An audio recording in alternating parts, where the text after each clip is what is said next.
seated.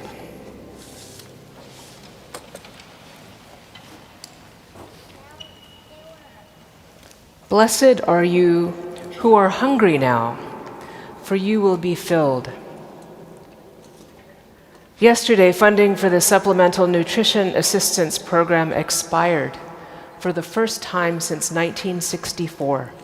1964, when President Lyndon Johnson introduced the Great Society initiatives to eliminate poverty and reduce inequality in this great nation, building upon creative thinking begun during the Great Depression and through the New Deal to deal with the inequity that poor pay and oppressive working conditions were creating throughout this nation. Factory workers, miners, farm workers. Today, so many people paid a wage that leaves the basics of life, shelter and food, unattainable. 1964, the possibility of decreasing racial inequity with material help in the heart of the civil rights era. Blessed are the poor, the hungry, the excluded, the weeping, Jesus says in the gospel today. In Luke, Jesus has come down from the mountaintop. He has called a few of his disciples and renamed them apostles earlier in this chapter, and he looks at them as he speaks, as though inscribing upon them a movement. There are crowds all around, and it's kind of like a world outside of the church. We are like that inside circle. All of those people are standing around just beyond the apostles, straining to hear, to break through. They have come to be healed. Because Jesus has just healed a man in the synagogue on the Sabbath, his disciples had walked through a field and plucked corn and eaten it on the Sabbath. And his Pharisee friends asked why. Why not wait until tomorrow or plan ahead just one day to not work on this day? What difference does it make? Why not honor the laws and the ways of our ancestors? Rest on the Sabbath like God rested on the final day of creation? Why not set a good example? Why not order your ways in the good teaching of our heritage? Why, indeed, Jesus seems to say in reply, why? If I can heal now, should I not heal? If they are hungry now, should they not eat? It is after these encounters that Jesus goes away up to the mountaintop to spend a night in prayer with God, a Sabbath of his own timing. And coming down from the mountain shares what we read this morning. Like Moses with scrolls of stone, blessed are the poor, for theirs is the kingdom of God. For what is the Sabbath, as Rabbi Heschel reminds us, but the opening in time in our lives to remember God's kingdom, God's reign, heaven, God's ways, God's will, God's intent for creation. What is the logic of love and justice that is the natural way of things, and how do we unleash it?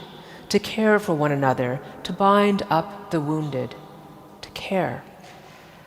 Probably at a slant from what people like you and me who live in this world think is good enough, or what we have all decided is the best that we can do, the best people have done so far around us. It would be like saying, why not just follow the rules we have, the tradition, the received wisdom, the budget, the politics of the day, what the market will bear, what is doable? Jesus says God's reign of justice, God's way, is for the poor, for the hungry, the excluded, and the weeping. It is oriented to them, to us at our most needy. God sees, it says, and tells us the path to serving Jesus is through them. On this celebration of All Saints' Day, we stand in a glorious company of saints who have carried that vision boldly out into the world. We in the church and in this great city stand among so great a cloud of witnesses: Peter Williams, William Thomas Manning, Pauli Murray, William Stringfellow, Francis Perkins, Thurgood Marshall, Walter Dennis, Dorothy Day, people that have provoked the church and our government to stand on the side of ordinary, working, struggling people. Francis Perkins, who with the Roosevelts and FDR was a trustee of this cathedral, sat where you are sitting, together dreamed up a program so that workers with no protections and the elderly with no income might have the weight of the government on their side. Social Security. Frances Perkins, an Episcopal laywoman who lived a lot of her life right here in New York, the first woman to serve as Secretary of Labor, her prayer in the Saints' calendar begins like this: "Loving God, we bless your name for Frances Perkins, who in faithfulness to her baptism envisioned a society in which all might live in health and decency. Help us, following her example, and in union with her prayers, to contend tirelessly for justice and for the protection of all, that we may be faithful followers of Jesus Christ. In your baptism, we promise to fill your imagination with God's vision for God's people, radically compassionate, with the full force of what we can influence in service of God's justice. In the church I most recently served, a parishioner brought an idea to partner with a small food program in partnership with local schools.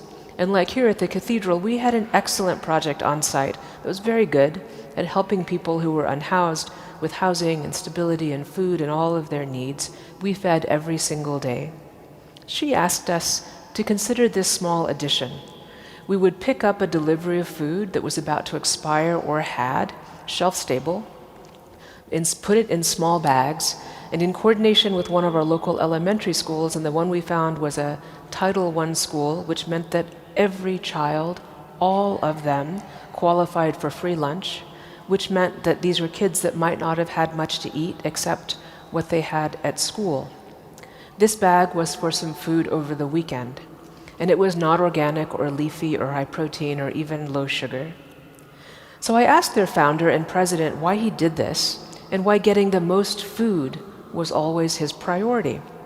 He said he did a school visit early in the program and met a little guy, an elementary school-aged kid, early elementary school, bright and happy and outgoing, picking up his little bag, and it's just a little grocery bag.